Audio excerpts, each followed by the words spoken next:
the father of the space age. That's what they call him. You know what he said? I'm not the father of the space age. This guy, Jack Parsons, was openly a devil worshiper. He developed the fuel that enabled us to penetrate the stratosphere. Satellites could not have come about without this guy. In his diary that he himself wrote, he had a dream. This is 1948. He had a dream where he saw somebody that he calls Belial Dajjal. And he tells him, you are helping me. Okay, I'm not making this up. You think I'm making this up? Wallahi, I'm not making this up. You go look it up yourself. Okay, so where's all this stuff coming from? Seriously, where's it all coming from? We're in the age of the Dajjal, you know. It's just Allahu A'lam, when and where and what, but this is it, people. As far as I'm concerned, it's end game. Read about the magic and the Enlightenment period. All these scientists were magicians. They were all into black magic. You read about Francis Bacon. I just read a biography of Francis Bacon called Knowledge is Power. Magic and the creation of modern science. Francis Bacon was reading all these magical books. 2001: A Space Odyssey. What's his name? Arthur C. Clarke. Arthur C. Clarke, great technologist. He actually has most of the patents that enabled the satellites, right? If you look at his interview with BBC in 1961, where he predicts the internet, he predicts the cell phones, he predicts texting. He said that by the year 2000, people are going to have handheld devices that enable them to talk to anybody anywhere, right? Arthur C. Clarke said, and he has 3 laws of technology. One of his laws is no technology reaches a level of complexity except it becomes indistinguishable from magic. So, you know, I don't know. I'm not a big fan. I'm not a Luddite, right? I'm using a microphone right now. I'm not a Luddite, but this whole worshipful attitude towards technology to me is really stupid.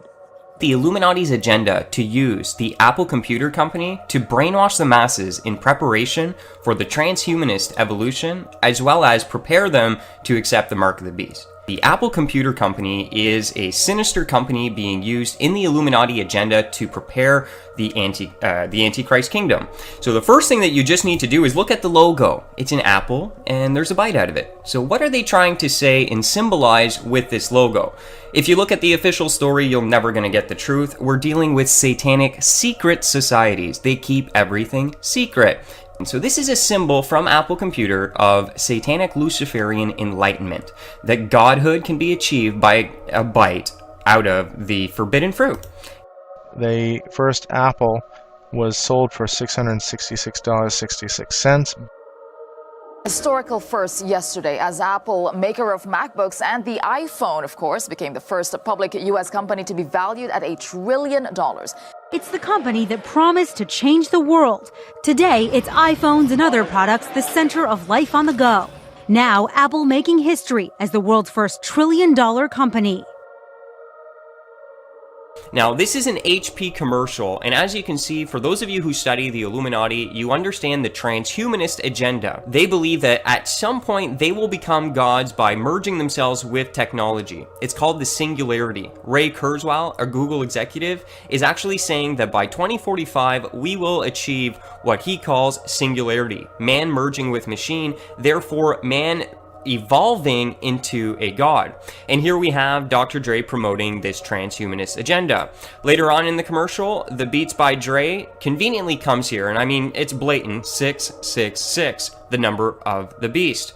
Now, this, to most brainwashed people who do not know that there is an Illuminati matrix, a satanic antichrist matrix that blinds their eyes so they can't even see the truth hidden right in front of their eyes. Apple possibly poised to make the biggest deal in its history and in the process create what could be hip-hop's first billionaire. This is all about Dr. Dre's popular company Beats, which does headphones and much more. In the the Renaissance period and the Enlightenment period were involved heavily in magic. And you can study this in the history of it. They were very interested in alchemy. All of these sciences came out of these occultic sciences. So there's a relationship between very, very sophisticated sciences and magic. Many of the people that are involved in film, many of the people involved in music, many of the people that are involved in newscasting, they know how to manipulate the minds of people. Whether it's done with this type of magic or simply with the power of technology and the higher magic, the result is the same. You get people that are as if they're possessed. When you actually find out about the characters that were involved in producing a lot of this technology and you read the history of it, you find that they were really involved in a lot of these things, which is very strange. And when you see the result that these things have on people and the effect that they have on them. The men that invented the nuclear bomb were all, wizards, really. And they were wizards. And some of them were involved in black magic. This is simply a fact. So the demonic realm is real. And there are people, unfortunately, that are actively involved in attempting to bring that realm into this realm. And this is where it gets very strange. As the Luciferian philosophy, they don't believe that there ever was a God, or that there ever is a God, aside from man himself.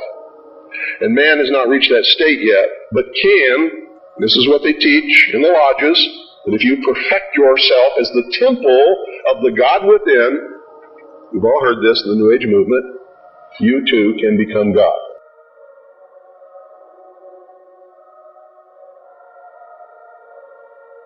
The term I am seems to be quite powerful and is used more often than any of us even think about. And God said to Moses, I am that I am. And he said, thus you shall say to the children of Israel, I am has sent me to you. So what does I am mean? I am means God. It means bypassing God and cheating death. The elite have been trying to find ways to live forever for a long time now, and they are getting close.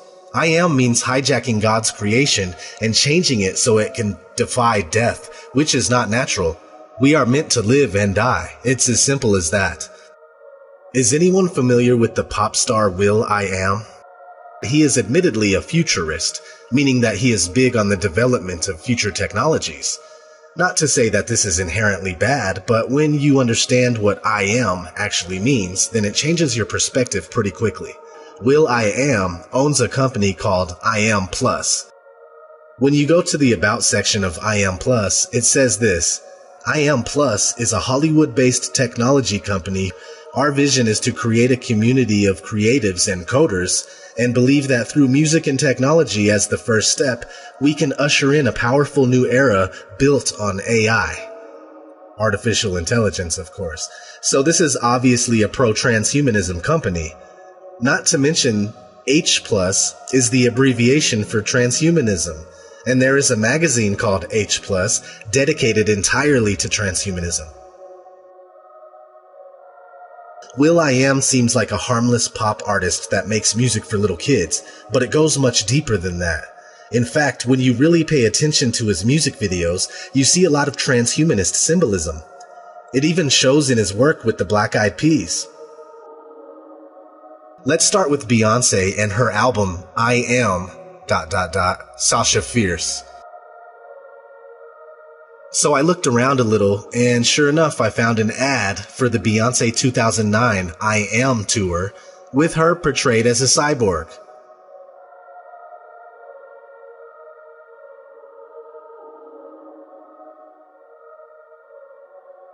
I also found a picture from a performance where she was dressed like the android from the 1927 movie Metropolis.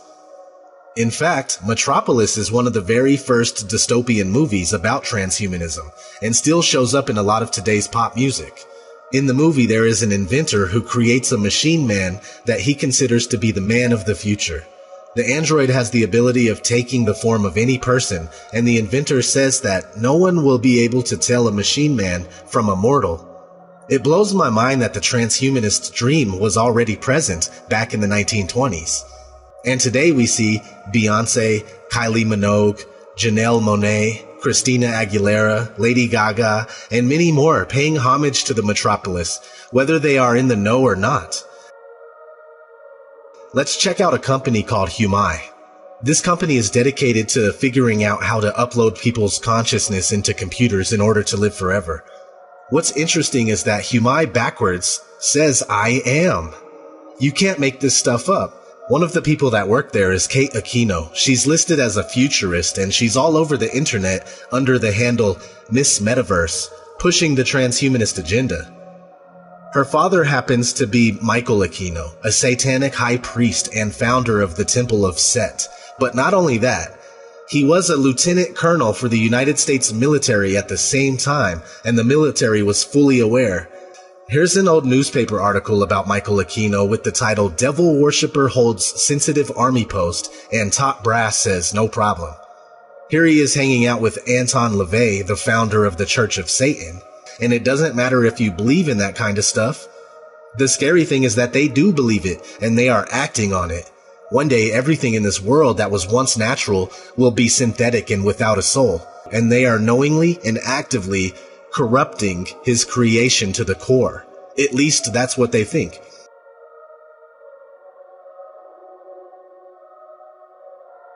So what we're looking at behind this whole agenda, they're being open about it because they're trying to sell it as making people superhuman.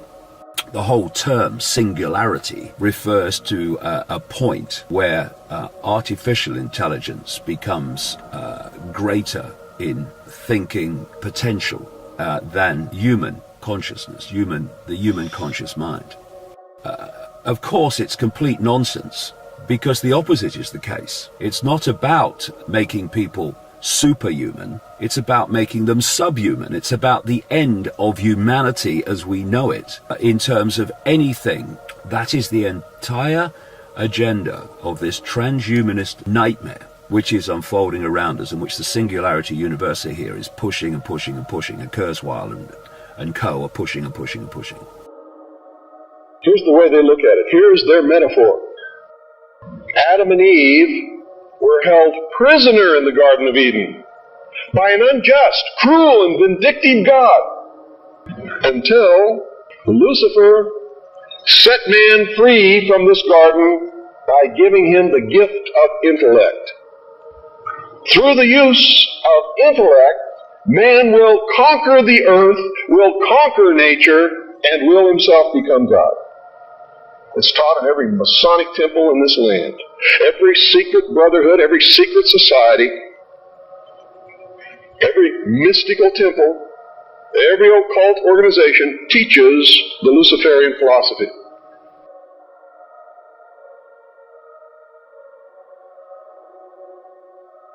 To bring in the New World Order, they need to create a Big Brother spying system where everyone is monitored and they can, just like God, see all things.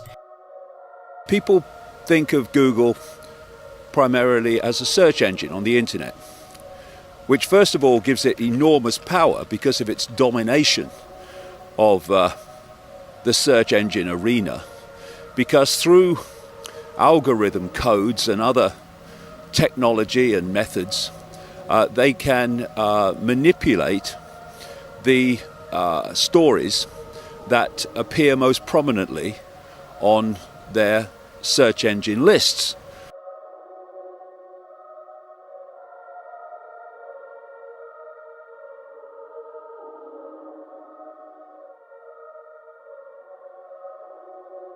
Of course not. That is a warm hoodie. Yeah, no, it's a thick hoodie. It's a company hoodie. We print our mission on the inside. What? Oh my really? God, the inside of the hoodie, everybody. Take a moment. What is it? Making the world more open and connected. Oh my God, it's like a secret cult. Look at that, making the world open and connected, stream, graph, platform, and this weird symbol in the middle that is probably for the Illuminati. Oh, 2010. No, it's 2010. Okay. Oh, no.